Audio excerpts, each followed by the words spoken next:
WECT investigation, how one letter and an email cost a beach town hundreds of thousands of dollars. The town of Carolina Beach is still trying to recoup nearly $500,000 of public money. The FBI investigating how hackers stole that money in December. WECT's Connor Smith has been digging into this. Connor, how did this happen? Well, Fran, emails and documents I received through a public records request tell the story. A fake email address, a missing phone call, and $488,000 sent to the wrong hands.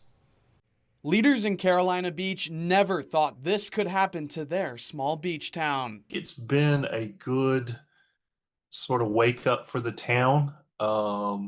That we are a target. Last month, Mayor Lynn Barbie announced hackers had stolen $488,000 taxpayer dollars. The two cyber attacks now part of an FBI investigation spanning multiple states. This has been a soul-crushing experience for our staff. These documents show the 2 December payments that went to the wrong hands. One for $200,000 was for the project replacing a pump house on Carolina Beach Lake.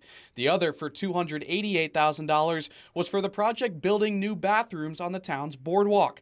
Masonboro Construction and Development was the company in charge of the bathroom project. On December 16th, Masonboro's owner appeared to send an email asking the town to update banking information for payments. But the email address used an L instead of an I in the word construction. 3 days later, the town sent the money, roughly $288,000. Masonboro Construction declined to comment. Carolina Beach's investigation cleared the contractors and town staff of any wrongdoing. They manage public money like it's their own.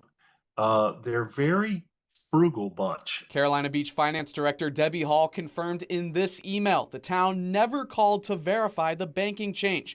Barbie outlined policy changes they've made since, including calling the vendor and stricter rules on who can approve payment information changes. The policy could have been better, and that's why we improved it. 2 weeks later, on January 5th, a second police report was filed, this one revealing a $200,000 loss. The records don't detail what happened.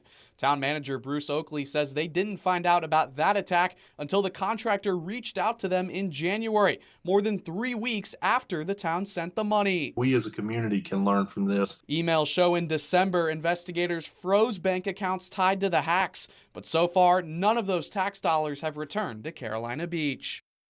Now, Oakley says their insurance only covered $25,000. They did receive that money yesterday. Town Council is also considering different insurance options so more money would be insured if this ever happened again. Fran?